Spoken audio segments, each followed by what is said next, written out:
Allez, on y va pour voir ce qui nous attend la semaine prochaine. Donc ça doit être la semaine du 30 mai, il me semble. Là, on est le 23, donc c'est ça.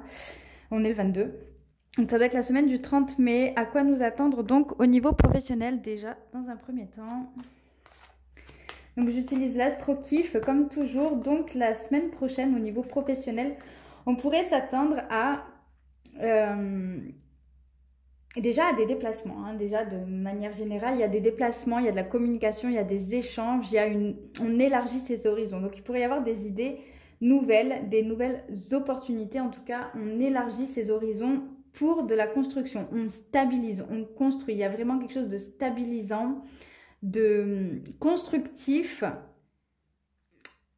qui élargit les horizons qui se met en place. D'accord? C'est-à-dire que ça peut être quelque chose à laquelle vous y attendez pas, que vous n'envisagez pas, qui ne fait pas partie de votre réalité, qui se met en place pour quelque chose de constructif. Donc les choses vont avancer lentement la semaine prochaine, mais de manière constructive, d'accord? Et ça va vraiment s'accroître. On va aller vers l'expansion la semaine prochaine pour une construction, une stabilité qui se met en place tout doucement. Ok? Au niveau sentimental, du coup, nous avons eu le poisson à l'envers, d'accord, avec Neptune.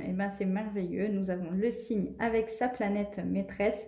Donc ici, nous avons le poisson retourné qui peut un peu indiquer qu'au niveau sentimental, relationnel, intime, on pourrait être un peu plus dans le renfermement. On pourrait un peu plus se replier sur soi, vouloir être dans sa bulle, ne pas vouloir faire d'efforts, ne pas... Voilà.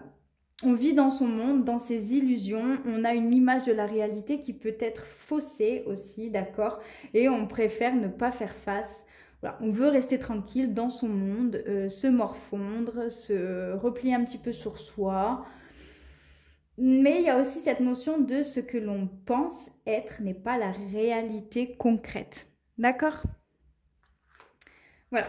Au niveau des choses positives, les énergies positives de la semaine prochaine, nous avons eu Jupiter à l'envers et nous avons eu le nœud nord. Donc la semaine prochaine, on a une vraie opportunité de venir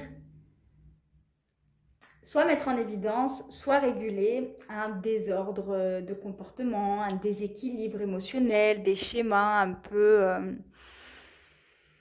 La semaine prochaine, on est vraiment sur son chemin de vie, c'est-à-dire on nous offre l'opportunité de s'améliorer, de s'élever. D'accord? Il peut toutefois, sur un autre contexte, dans un autre domaine, y avoir des petits contre-coups financiers. Ok?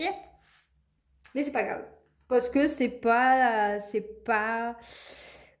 n'a pas de conséquences lourdes. Ce sur quoi il faut faire attention la semaine prochaine, il faut faire attention à bien suivre sa voie intérieure et ne pas se laisser happer par l'extérieur. Il y a vraiment un nouveau départ qui se met en place. Il y a quelque chose de nouveau qui naît, mais intérieurement, au fond de nous, à l'intérieur de nous. D'accord? Donc, pour ça, pour savoir quelle direction prendre, il ne faut pas se laisser influencer par l'extérieur, mais bien suivre son guide intérieur. L'énergie générale, donc du coup, de la semaine prochaine, nous serons donc sur l'énergie du Gémeaux. Donc là, c'est au niveau des oracles, d'accord? Je ne parle pas du tout au niveau astrologique. Mais c'est donc du coup déplacement, communication, relations, échanges... il y a quelque chose au niveau intellectuel, soit on apprend, soit on fait des formations, soit on découvre des nouvelles choses. En tout cas, il y a du déplacement, il y a du mouvement la semaine prochaine. Voilà les amis pour cette semaine. Je vous souhaite à tous une très belle journée.